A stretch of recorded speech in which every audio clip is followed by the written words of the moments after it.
घोडांबे येथे ड्रोनद्वारे औषध फवारणीचे प्रात्यक्षिक। सुरगाणा तालुक्यातील बोरगाव घाट माथ्यावरील घोडांबे येथील प्रयोगशील शेतकरी पंडित जोपळे यांच्या वेलीवरील घेवडा पिकावर ड्रोनद्वारे औषध फवारणीचे प्रात्यक्षिक राहुरी येथील महात्मा फुले कृषी विद्यापीठाचे तज्ञ पोपट खडांगळे यांच्या मार्गदर्शनाखाली झाले।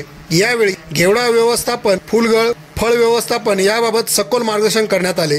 या प्रसंगी रतन भोये अध्यक्षस्थानी होते। देवेंद्र गायकवाड, गोकुळ महाले, ज्ञानेश्वर गांगुर्डे, रामू भोये, दिलीप गायकवाड यांच्यासह परिसरातील शेतकरी मोठ्या संख्येने उपस्थित होते। सूत्रसंचालन दीपक भोये यांनी केले। आभार भरत चव्हाण यांनी मानले। तांत्रिक सहकार्य स्वस्तिक ड्रोन कंपनीच्या कर्मचाऱ्यांनी केले। आदिवासी बहुल भागात या प्रकारचा हा पहिलाच कार्यक्रम खडांगळे यांनी घेतल्याने उपस्थितांनी समाधान व्यक्त केले। या ड्रोनची किंमत 7,50,000 रुपये असून आदिवासी शेतकऱ्यांना 80% सवलतीच्या दरात म्हणजे 1,50,000 रुपये मिळू शकते। या ड्रोन मधून एका वेळेस 10 लिटर औषधाची फवारणी करता येते। ड्रोनच्या फवारणीमुळे वेळेची बचत होणार असून 1 एकर फवारणीसाठी फक्त 10 मिनिटे लागतात। वेलीवरील घेवडा, वाल, टोमॅटोसाठी एकरी 20 मिनिटात फवारणी होते।